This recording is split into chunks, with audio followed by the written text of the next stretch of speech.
Istilah penasihat hukum itu khusus menyebut advokat dalam ranah pidana, sementara kuasa hukum itu hanya untuk advokat atau pengacara dalam ranah perdata.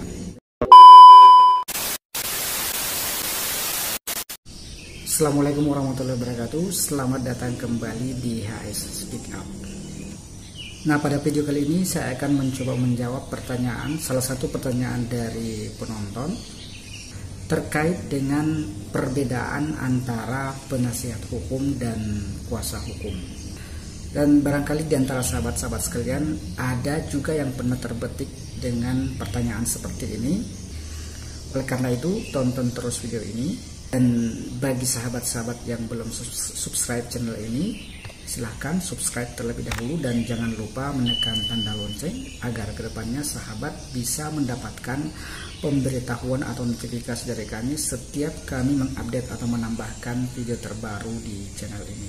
Kemudian sekedar pemberitahuan bahwa kedepannya channel ini akan memberikan ruang khusus atau rubrik khusus untuk menjawab pertanyaan-pertanyaan dari penonton. Tentu saja pertanyaan yang berkaitan dengan persoalan hukum.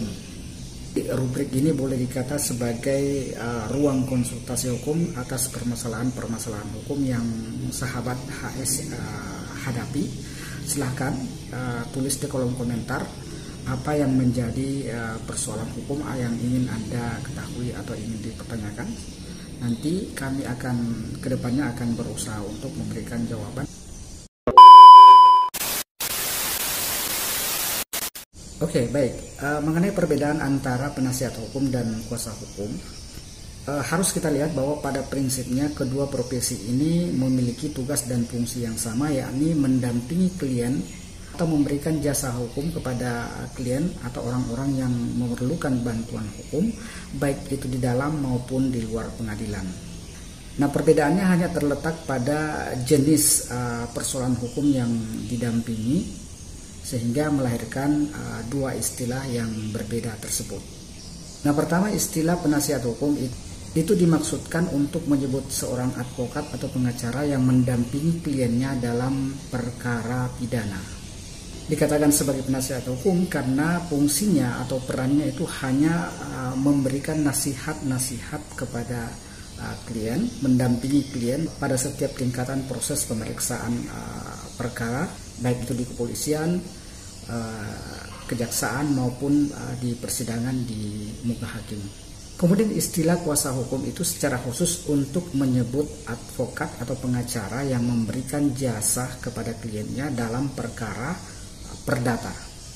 Disebut kuasa hukum karena pengacara atau advokat tersebut itu bisa mendapatkan kuasa penuh mewakili kliennya menghadap instansi-instansi tertentu, sehingga klien dalam hal ini orang yang berperkara itu tidak perlu hadir ketika dia sudah memberikan kuasa kepada seorang kuasa hukum. Misalnya kita tahu di persidangan itu sering ketika berperkara dalam perkara perdata itu sering pihak yang berperkara itu hanya diwakili oleh kuasa hukumnya atau pengacara dan advokatnya saja. Berbeda halnya dalam perkara pidana, tersangka atau terdakwa itu harus hadir secara langsung di muka sidang dan tidak bisa diwakilkan atau dikuasakan oleh penasihat hukumnya. Penasihat hukum di sini hanya berperan untuk mendampingi klien, tidak bisa menggantikan klien. Jadi sekali lagi saya tegaskan bahwa istilah penasihat hukum itu khusus menyebut advokat dalam ranah pidana, sementara kuasa hukum itu hanya untuk advokat atau pengacara dalam ranah perdata. Jadi saya kira ini sudah cukup jelas. Terima kasih telah menonton video ini. Tetap nantikan video-video kami selanjutnya.